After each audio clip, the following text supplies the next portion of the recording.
Good evening. My name is Vladimir Antonov, and this is my informative speech presentation on cultural differences in listening. Have you ever been in a situation where you're speaking to a foreign exchange student and you feel as though you're speaking the same language but your words aren't quite being understood, or the meaning of them is being entirely misinterpreted? Or for example, you're talking to a business partner or a colleague overseas, and while you're telling him about this amazing new opportunity, it seems to you as if he does not understand you whatsoever. The difficulty is in interpretation. Some phrases can have a very different meaning depending on the person's background. The listener who comes from a different culture may perceive your words entirely differently, no matter how prepared you are and how well you think you know the language. Think about the background. Emphasis on how things are said is also very important when speaking to a foreigner, because while certain cultures tend to emphasize emotion, others tend to focus more on the actual content of the sentences and the words themselves, according to cultural differences and the way we listen.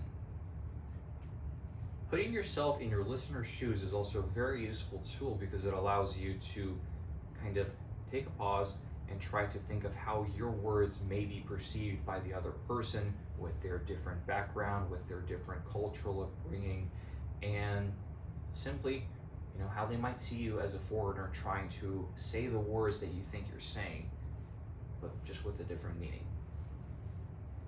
Educating yourself is crucially important. In the time we live in, when global connections are higher and broader than they've ever been in our history, we must understand that we will often deal with people who come from different cultures, different backgrounds, different countries, and while you may know their language, or you may speak a common language such as English, which is one of the international business languages currently, you might still misunderstand each other and might have difficulties in communicating. Therefore, educating yourself is very important and simply useful. Pauses in conversation, while sounds like a very simple and almost trivial thing, can mean a lot in different cultures depending on where a person comes from. For example, in the Greek cultures, a short pause is usually a fairly simple thing, even though it may be perceived as a person not willing to converse. While in Nordic cultures, long pauses are very common. People tend to do them in the middle of any kind of conversation, whether it be professional or casual, and you must understand and be prepared for the possibility that that is entirely normal.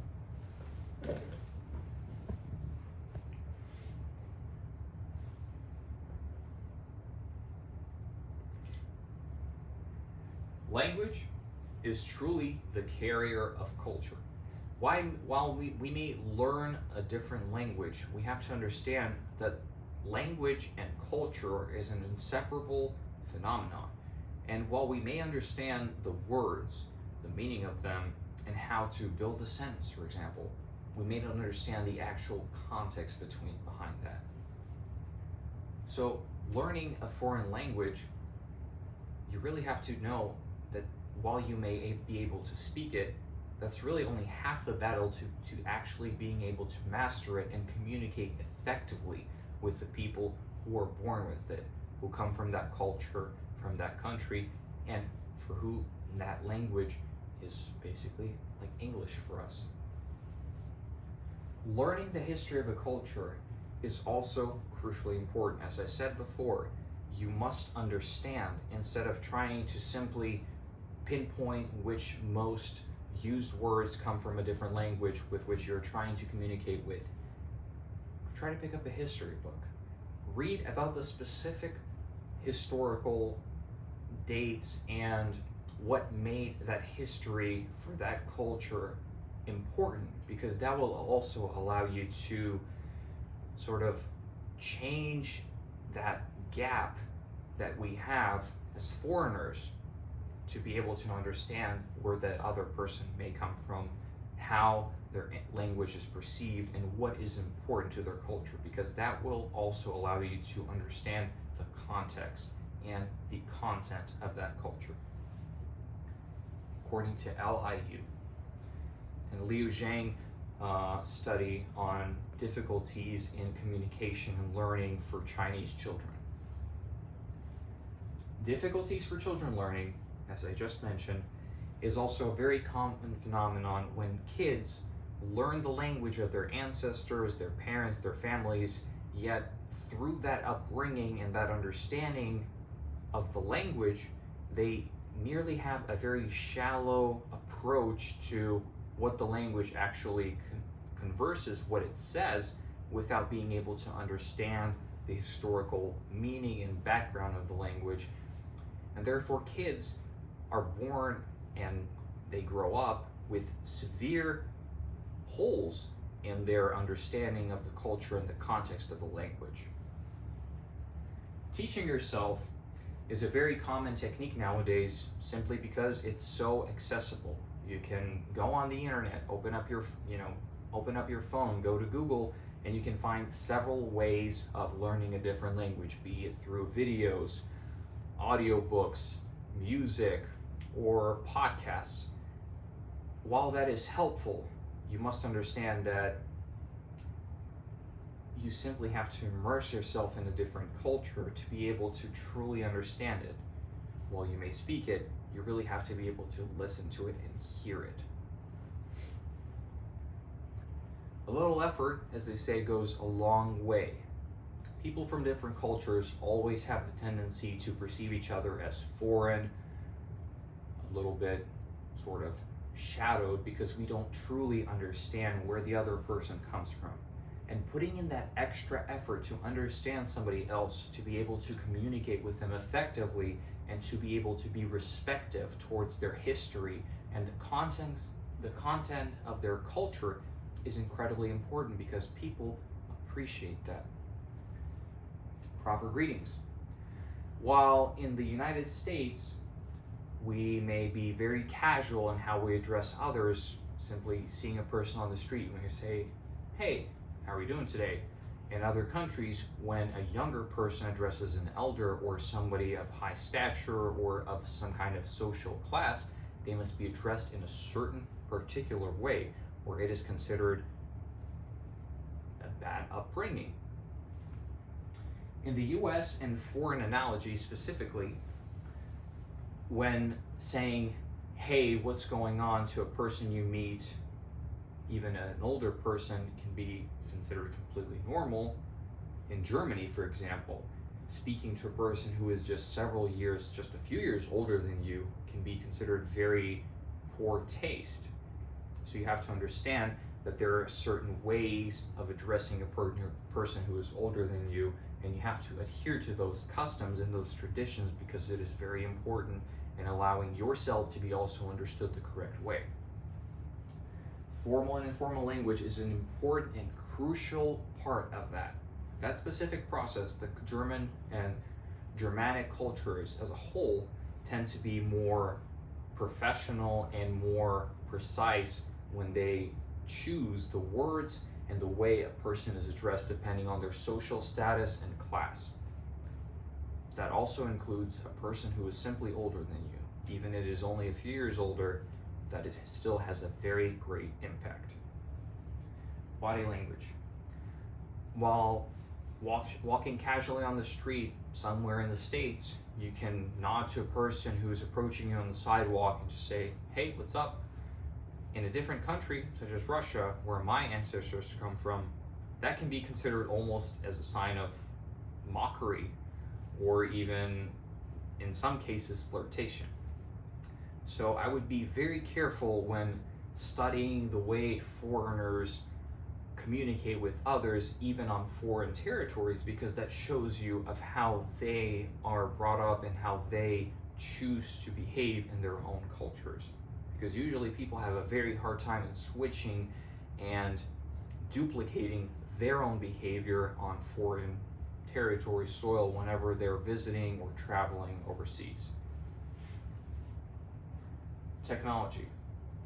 Like I said before, We live in the 21st century. We have so many more capabilities than people did 50, 40, 30 years ago. We have podcasts, we have audiobooks, we have abilities to learn a language by driving in your car to work every single day. You can now learn certain languages by just practicing and taking an hour out of your day. Not even an hour. Most classes allow you to listen to their lectures or to their classes for 30 minutes in a day.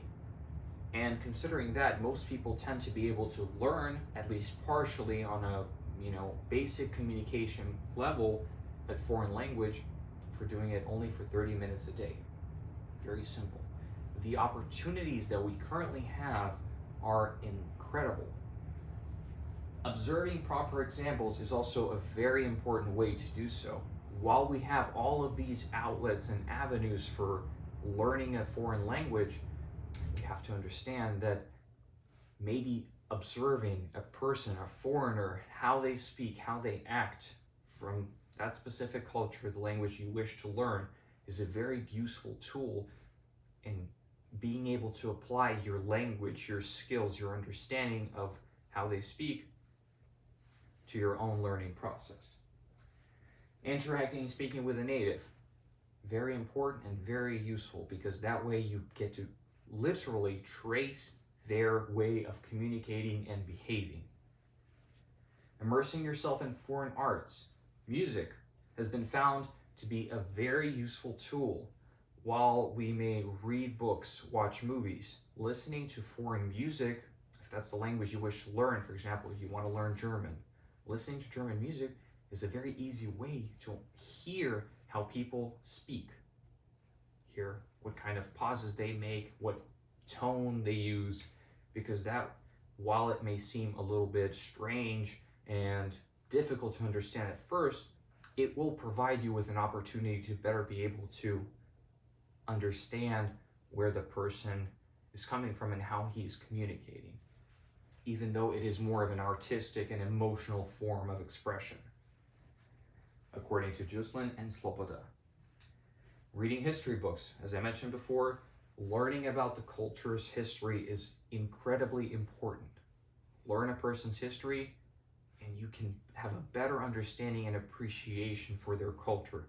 That will bridge the gap that you have between your and their culture and allow you to really immerse yourself and want to immerse yourself in their language.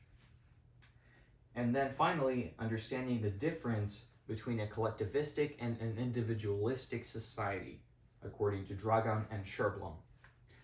It is a very common phenomenon that many cultures in the world are divided between collectivistic and individualistic societies. For example, in the United States, we here are an individualistic society.